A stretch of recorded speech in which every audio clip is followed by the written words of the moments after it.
Search Hawaii, where food meets culture, is brought to you by Grand Wailea, a Waldorf Astoria resort on Maui. We live to create extraordinary lifetime memories. With transportation provided by Hawaiian Airlines.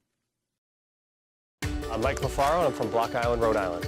Kainoa Horcajo from the island of Maui. I'm a professional chef. I'm a student of the culture. Mike and I met at the Grand Wailea working and just hit it off. I love anything that has to do with the oceans. Love spending time in the mountains, getting into the ocean, all of it. Kainoa had this great idea to do some dinners based on the Kaulana Mahina. I thought it was an awesome idea. We went on adventures up into the mountain, down to the ocean, and really just started connecting with that. So I do what I do, Kainoa does what he does, and see how that translates to a plate. Guided by the moon, but with a modern twist. It's the ultimate way to connect to the food. It's a coming together of food and culture.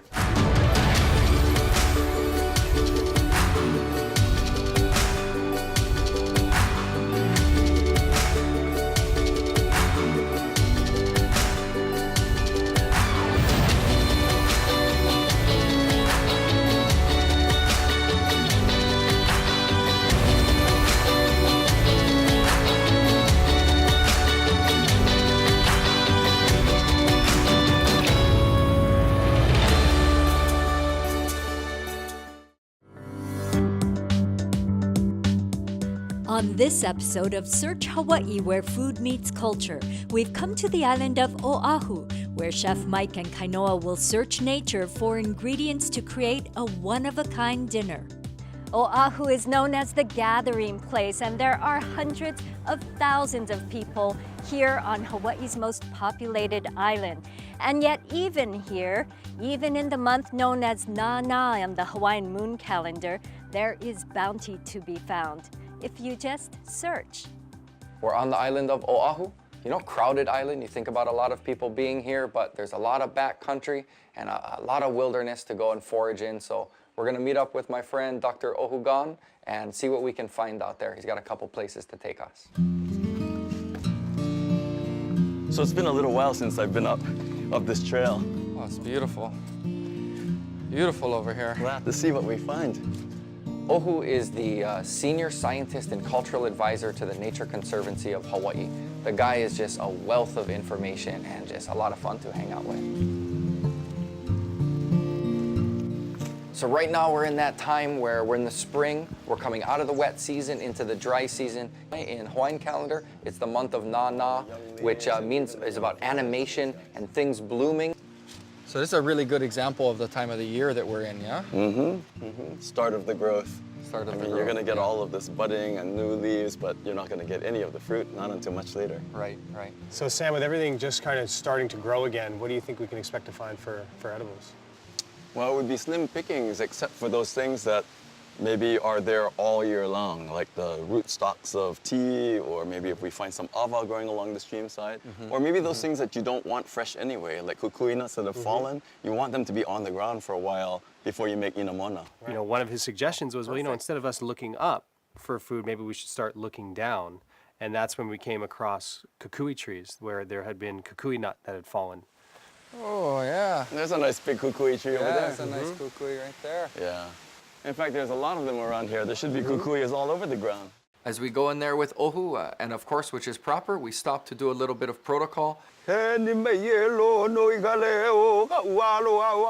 Ohu knows a great gathering chant that we do before gathering the kukui. There's a good bunch right there.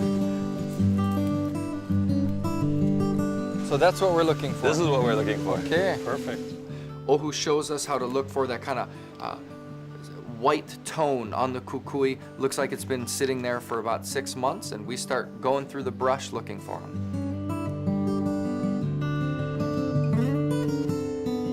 Well, it looks like we're not the only ones looking for these. Oh yeah, the rats love this stuff. You can tell from the gnaw yeah. marks. So they go for quality, so I think we've got some good ones here. That's right.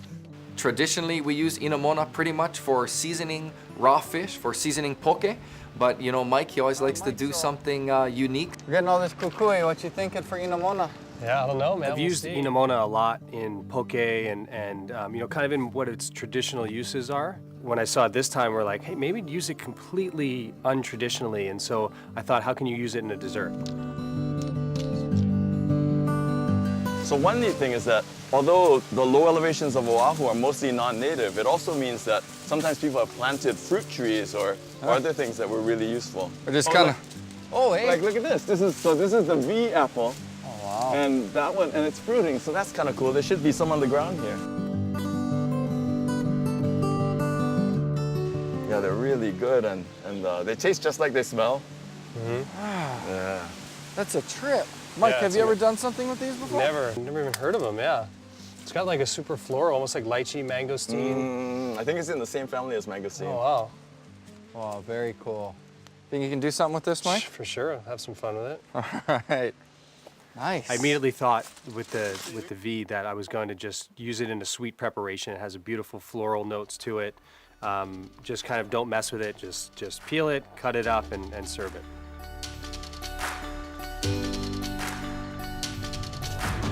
We've gathered a bunch of V apple, and as we're about to take off, Mike spots some shell ginger down by the stream, and Mike's got this thing with ginger. The way it smells, it's really floral, really nice flavor. We have a guest coming to our dinner, and I know it's his birthday, so I want to do something. I have this idea of the items that we've gathered so far to do something special for dessert. We got some awesome time in the mountains up Mauka, and now it's time to go Makai, to get into the ocean. We've got a couple cool ideas to go gather down there.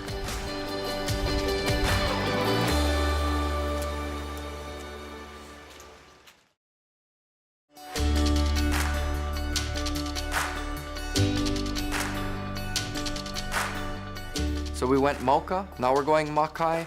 Check out a couple different spots, see the conditions. This time of the year alternates between really calm, beautiful weather, but we caught that window where it's stormy and big surf. So we're gonna tuck into the lee and find the right spot to find something really interesting for dinner. Oh wow, it's a lot more protected over here, huh? Yeah, way more. This time of the year, coming out of the wet season, but not yet in the height of the dry season, is the times when we would rely on some of our famine foods. And you know, this particular food reminds me of small kid time, and it's really, really fun. I don't think a lot of people eat it anymore, and it's pipipi. All right, man, looks good. Yeah, looks like we got a bunch over here and should be able to get to them. Yeah, let's do it. All right, man, pipipi picking time.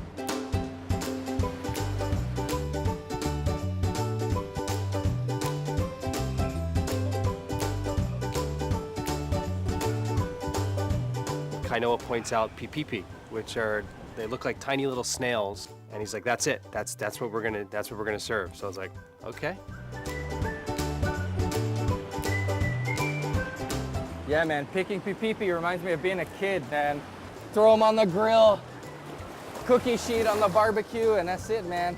Most people don't really think about pipipi as food because it's really small and it's a lot of work for not much meat. But traditionally, in times of famine, and especially this time of the year, it would have been something that they would have relied upon because it's a great source of protein and it's readily available all along the coastline. If you don't spend much time out there on the beach looking at the pipipi, you'd think they just sit there on the rock in the same place all day. But as soon as you really get settled and spend some time, you see those buggers move around pretty fast.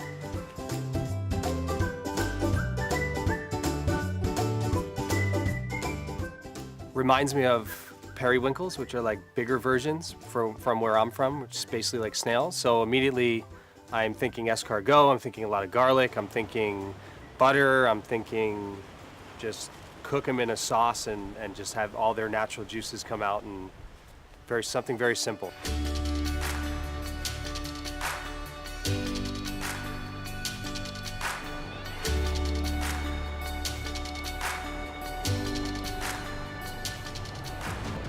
We've gathered a bunch of pipipi, probably a big bag size and not a lot of food, but it's gonna work. And now it's time to go meet up with my friend Josh and gather something else really exciting in the streams.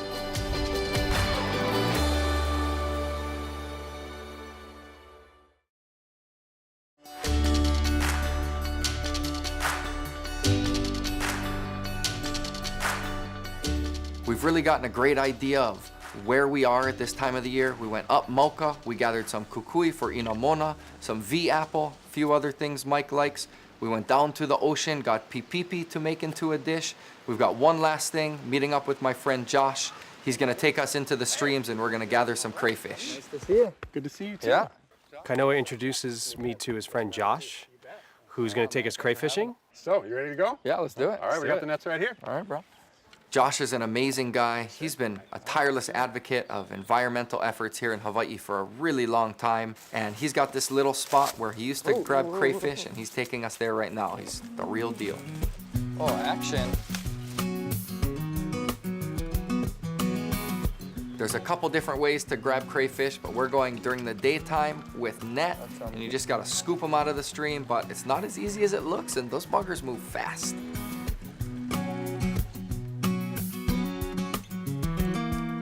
I don't know, guys. Oh, I got one. Nice. Yeah? Yeah. How big is he? Oh, little guy. Oh, poo-poo right there.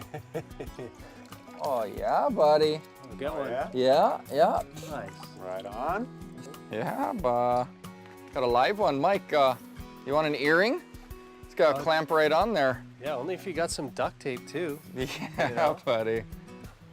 We've grabbed a few crayfish. You know, we know they're down there. They're hiding in the leaves, but you scoop the big net and you come up with a bunch of leaves in your net. You pull through the leaves and maybe you got a crayfish in the bottom there. It's not really efficient or effective, and there's got to be a better way to do this for us right now with the limited time frame we got. So, might be easier if we get them to come to us rather than us go to them.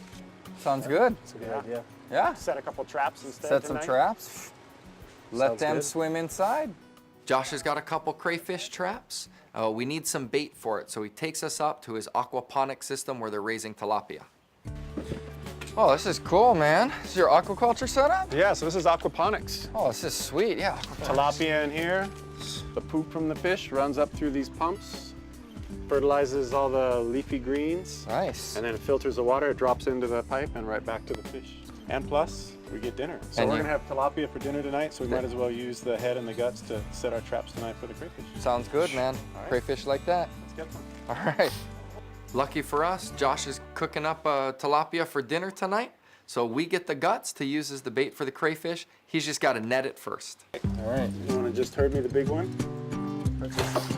Oh, nice. All right, guys. All right.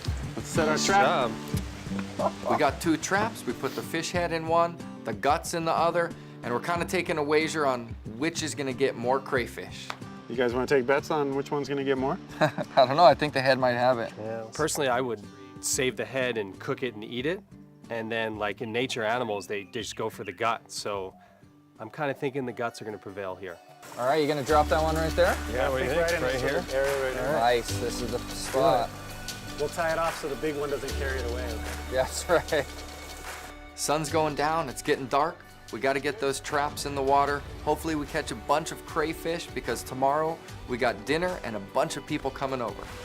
Guess we'll find out in the morning. Yeah, let's do it. All right. Sounds good.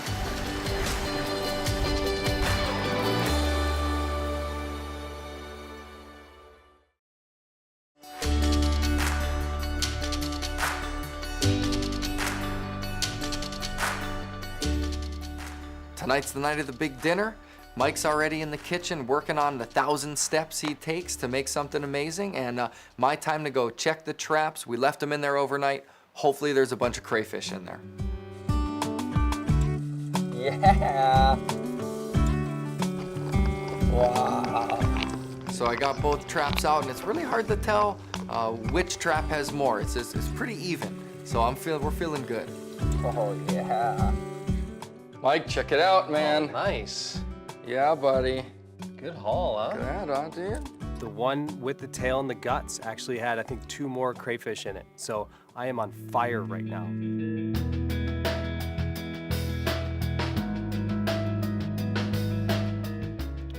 With our pipipi and our crayfish, we're going to do a take on a southern seafood boil.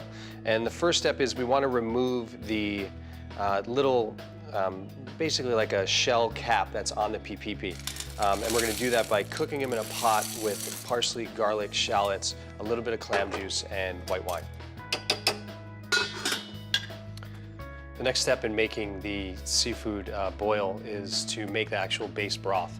And that we make with linguiça, or Portuguese sausage, oregano, chopped garlic, shallots, and leeks. Sliced ginger and garlic. Smoked paprika. Crushed tomatoes. The liqueur from the pipipi. Salt and pepper. One of our guests coming tonight is our friend Kainoa, and it's his birthday tonight. Mike's got something real special planned, a favorite dish of his. I heard a rumor that the birthday boy loves banana splits. So I'm gonna make a version of a banana split with the inamona, the V apple, and a ice cream with the shell ginger.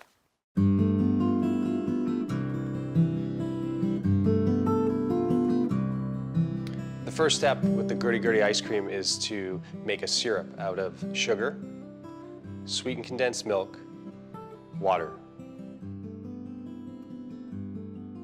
So then once you have everything in your pot, you're just gonna give it a good little stir. You're gonna taste it and then get it on the stove. The play on the banana split that we're gonna do involves making inamona with kukui nuts. So we're gonna wash our kukui nut, get rid of any rotten ones that float, and then put them in a 350-degree oven for about a half hour. Once the gurdy syrup comes to a boil, we're gonna pour that over our shell ginger and galangal. So then we're gonna cover this with plastic wrap and let it sit for about 45 minutes to infuse the flavors into the syrup. Using the V apple, what we're gonna do is we're gonna make a base with pineapple first as a topping for the banana split. So the first step is to make a pineapple jam. We add pineapple, vinegar, water, sugar. And then we're gonna cook that on the stove for about an hour. Once the pineapple is cooked down to jam consistency, we're gonna take the V apple and we're just gonna fold it in and then let it sit to room temperature and it's finished. Okay, so the kukui nuts have been in for about a good half hour. You can tell they're done. It's got that real distinct smell and they're kind of sweating oil. So we're gonna take them out and cool them off. Mike's roasted the kukui nuts in the oven, and once they've cooled down enough for me to handle, I start cracking them open to get to that kernel on the inside. Our gurdy has infused with the shell ginger and the galangal for about 45 minutes. We're gonna strain it now, cool it, and then spin it in an ice cream machine. And my job, as usual, is prep. I've got to pull the abductors. I've got to pull those hard doors that you don't want to eat off of every single one of the hundreds of the pipipi we got. Yeah, well, look at you. You're pipipi master, man. Yeah, just a couple more thousand to go, bro. You're one with the pipipi. One with the pipipi. This whole journey is about connecting with our environment, learning from it, and doing something unique. And Mike, with his innovation, he's put together some really amazing dishes that I think are just gonna blow people away.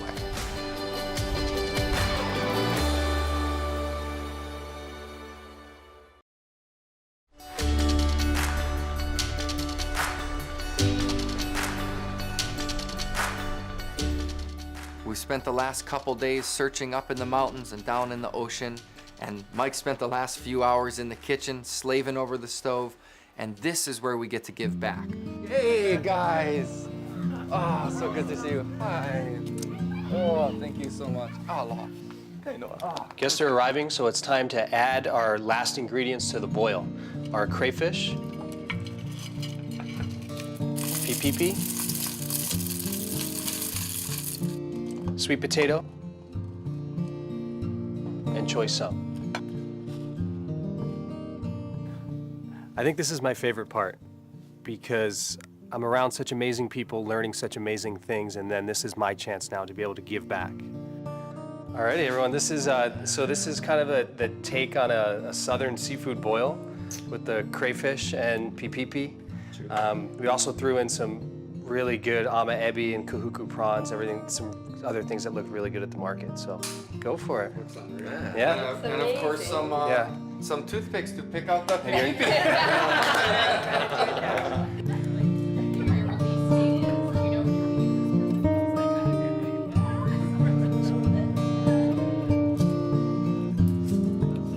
It's good, bro. Yeah, look at that.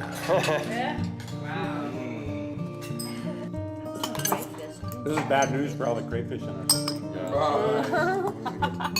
Mike, this is fantastic. Thank you so much. This is really It's unreal. I mean, the fact that you can have a dinner like we had, which I think you could probably have in any 4-star restaurant in town, off stuff that is just right outside your door, makes me realize, hey, maybe we could be putting more of this stuff on our plates in Hawaii for sure.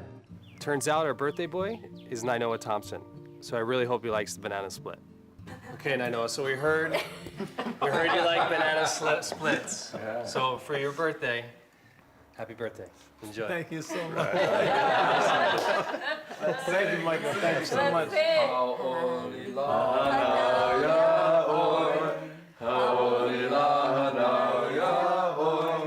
This whole idea is about getting back to what matters. It's about knowing where our food comes from. It's about preparing it with love and serving it to people that we care about and really making that connection.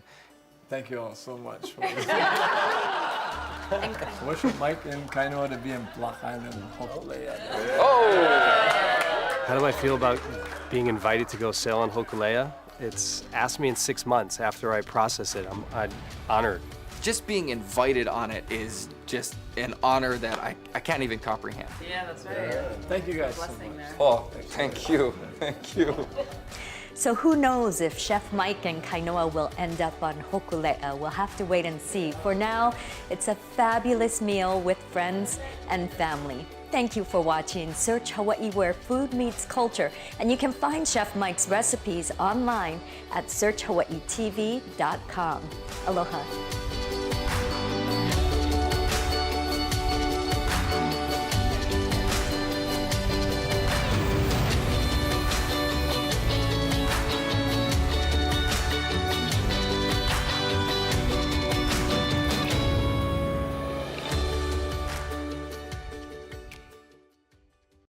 Search Hawaii, where food meets culture, is brought to you by Grand Wailea, a Waldorf Astoria resort on Maui.